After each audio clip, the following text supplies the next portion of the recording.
তাগুতের কাছে বিচার ফয়সালা চাওয়া শিরক এবং কুফরি আকীদা।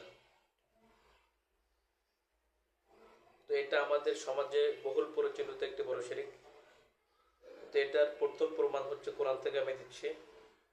আল্লাহ সুবহানাহু ওয়া তাআলা সূরা নিসা 60 নম্বর আয়াতে ইরশাদ করেছেন, আলাম তারা ইলাল্লাযীনা ইয়াজউমুনা আন্নাহুম আমানু বিমা উনজিলা ইলাইকা ওয়া মা উনজিলা মিন ক্বাবলিক ইউরিদুনা আন ইয়াতাহাকামু ইলাত তাগুত ওয়া ক্বাদ উমিরু আন ইয়াকফুরু বিহি ওয়া ইউরিদুশ শাইতানু আন ইউদিল্লাহুম দালালাম বাঈদা।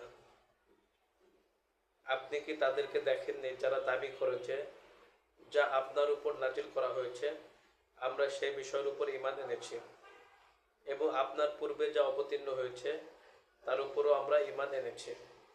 তারা বিবাদপূর্ণ বিষয়কে মীমাংসার জন্য তাগুতের দিকে নিয়ে যেতে চায়, অথচ তাদের প্রতি নির্দেশ করা হয়েছে যাতে তারা তাগুতকে অস্বীকার করে, বর্জন করে, মান্য না করে। পক্ষান্তরে শয়তান তাদেরকে প্রতারিত করে পথভ্রষ্ট করতে চায়।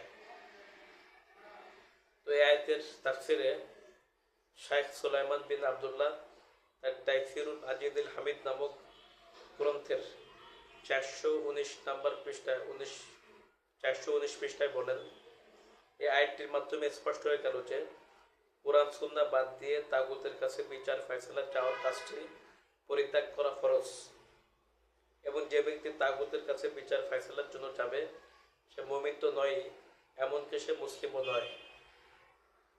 আল্লামা জামাল উদ্দিন আল কাসেমি তার বিখ্যাত মাহাসিনুত তাবিল নামক কিতাবের সূরা নিসার 60 নং আয়াতের তাফসীর করতে গিয়ে বলেন, আল্লাহ তাআলা বলেছেন তারা চায় বিচার ফয়সালা তাগুতের কাছে নিয়ে যেতে, অথচ তাকে অস্বীকার করার জন্য তাদেরকে নির্দেশ করা হয়েছে।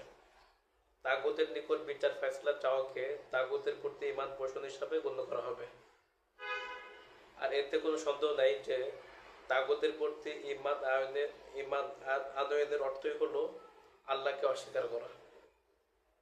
ঠিক যেমনটি তাগুতকে অস্বীকার করার অর্থ হচ্ছে আল্লাহর উপর ঈমান আনা, অনুরূপভাবে তাগুতের উপর ঈমান আনার অর্থ হচ্ছে আল্লাহকে অস্বীকার করা। শাইখ আব্দুর রহমান বিন হাসান ফামাই ইয়াকফুর বিত তাগুত আল্লাহর এই আয়াত উল্লেখ করে বলেন, তাগুতের কাছে বিচার ফয়সালা চাওয়ার অর্থ হচ্ছে তাগুতের উপর ঈমান আনা। ফাথুল মাজিদ। তো আয়াতের শেষাংশে বর্ণিত হয়েছে শয়তান তাদেরকে পথভ্রষ্ট করে গুমরাহির অন্ধকারে নিমজ্জিত করতে চায়। আল্লাহ তাআলা এই আয়াতে বর্ণনা করেছেন,